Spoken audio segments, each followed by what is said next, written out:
Salut à tous, je vous avais fait un post Posez-moi vos questions il y a quelques temps. Merci pour tous vos commentaires et aujourd'hui j'y réponds en vidéo.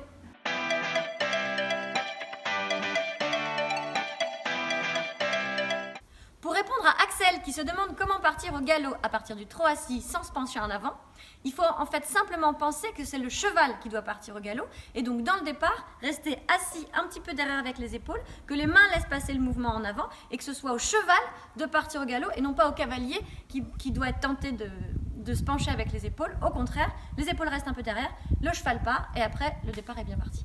Pour Mallory et Angèle qui ont du mal à fixer leurs jambes avec les pieds dans les étriers, pensez à décoller bien les genoux, à descendre la jambe à partir du haut de la cuisse et à mettre du poids sur les fesses et sur les talons vers le bas.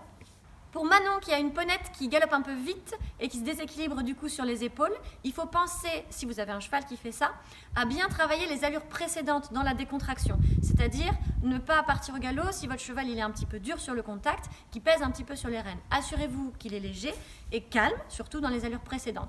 Après, il faut retrouver ça aussi dans le galop. Et dans le galop, ne pas chercher à freiner le galop en tirant toujours un petit peu trop sur les rênes, mais au contraire, continuer à travailler cette décontraction pour pouvoir avancer la main vers la bouche du cheval et que par la décontraction, le cheval retrouve du calme et donc de l'équilibre et ralentisse ainsi son galop. Pour Lola qui a du mal à regarder devant elle et qui regarde un petit peu trop les oreilles de son cheval comme beaucoup de cavaliers, il n'y a pas de secret, il faut penser à regarder où vous allez. Et en fait, le miracle que ça va produire, c'est que vous allez gagner en équilibre et le cheval va pouvoir se redresser, vous allez gagner en précision dans la direction et surtout, vous allez pouvoir obliger votre corps à se concentrer sur vos sensations et plus sur le regard seulement. Pour répondre à Maëlle, qui dans les sessions à la jambe penche un petit peu trop ses épaules dans le sens du déplacement, c'est un petit peu comme dans les départs au galop. Il faut penser que c'est le cheval qui fait la session à la jambe. Donc évidemment, en amont, il faut s'assurer qu'il a bien répondu à la jambe isolée et que du coup ses hanches sont bien mobiles. Et ensuite, dans la session à la jambe, attention de ne pas être trop pressé, d'aller trop vite de côté et du coup que les épaules, elles tombent, vos épaules à vous, elles tombent un petit peu trop dans le déplacement. Il faut penser aussi à aller vers l'avant. Donc, gardez bien vos épaules parallèles aux épaules du cheval, un petit peu la tête dans le sens du déplacement, et avec juste ce regard et la jambe isolée, gardez bien les épaules dans le mouvement en avant et allez pas trop de côté. Pour répondre à Morgane, qui, comme beaucoup de cavaliers, a du mal à faire avancer son cheval, ce qu'il faut penser en premier, c'est bien à hiérarchiser vos actions quand vous voulez partir vers l'avant avec le cheval. C'est-à-dire, on commence par serrer un petit peu les fesses. Alors au début, c'est possible que le cheval ne se rende pas compte que vous êtes en train de faire quelque chose. C'est pas grave, on commence toujours par ça. On serre un petit peu les fesses. Si ça marche pas, on rapproche les mollets, on fait une petite pression de mollet, assez légère. En numéro 3, si ça n'a toujours pas marché, là on peut mettre un petit coup de talon un peu franc. Et si ça n'a toujours pas marché, seulement à partir de là, on met le coup de cravache. Parce que si vous commencez par une pression un peu trop franche et puis juste derrière le coup de cravache, vous n'avez pas préparé votre cheval, du coup ça le surprend un peu et du coup c'est possible que ça ne marche pas directement et en plus vous lui avez tapé dessus, ce qui n'est pas franchement sympa.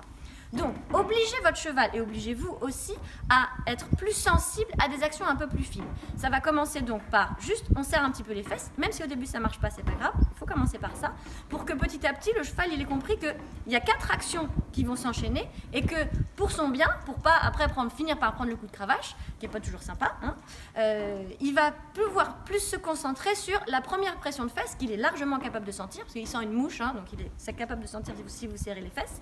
Et du coup, il va se concentrer sur ces sensations-là. Vous allez être aussi plus subtil, on va dire, dans vos demandes, et ça va permettre d'éveiller ces sensations-là et le cheval va partir beaucoup plus facilement avec des actions beaucoup plus fines, beaucoup plus discrètes et vous allez arrêter de vous épuiser et aussi d'épuiser le cheval à tout le temps être en train de mettre des pressions avec les jambes. Pour répondre à Horse and Whisper, qui a un cheval qui galope soit un peu trop ouvert, soit en cheval à bascule. C'est 2 problèmes un petit peu différents. Pour la partie avec le cheval un peu trop ouvert, ça se retravaille vraiment dans les allures déjà précédentes, être sûr que le cheval est bien décontracté au pas et au trot et garde bien son attitude pour pouvoir rentrer ensuite dans le galop avec une attitude un petit peu plus souple. Et ensuite, s'il rentre dans le galop, du coup, il est souple et il fait le problème inverse, c'est-à-dire qu'il s'enroule un petit peu trop et qu'il commence à basculer en faisant des petits dos ronds comme ça. Il faut penser à renvoyer le mouvement vers l'avant pour que vraiment le cheval ne puisse pas rester sur place et du coup, plutôt que d'aller vers l'avant, il va vers le haut. Bien penser à galoper en avant sans le laisser trop s'allonger non plus, donc garder un tout petit peu les mains fermées, mais en laissant quand même le cheval partir vers l'avant pour pouvoir bien le rééquilibrer, qui renclenche cette propulsion vraiment avec l'arrière-main et qui reste souple ensuite dans son contact.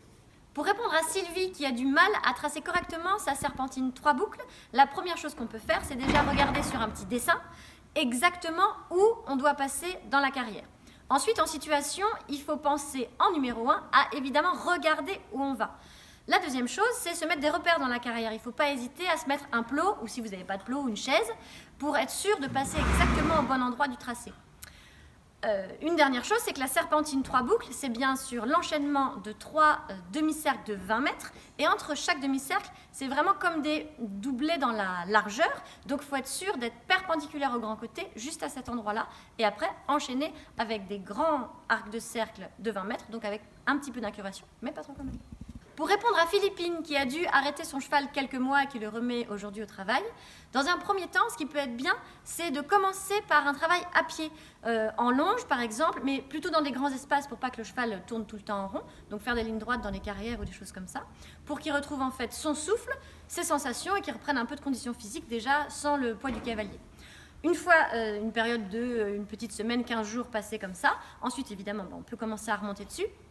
Et dessus, il faut évidemment faire un travail plutôt progressif, passer quelques temps au pas, un petit peu de trop, dans les premières séances, pas forcément galoper, et puis galoper au bout de 4-5 séances, mais toujours sur des temps assez courts, pour que le cheval puisse retrouver, encore une fois, toute sa condition physique, sans s'essouffler et sans trop surcharger les muscles qui ont été arrêtés pendant longtemps.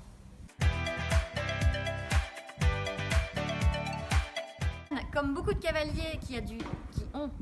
Hop là. Ça va faire. Ça tourne.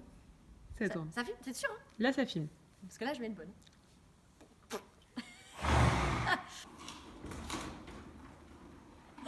C'est bon. Fais pas trop de bruit avec tes pieds.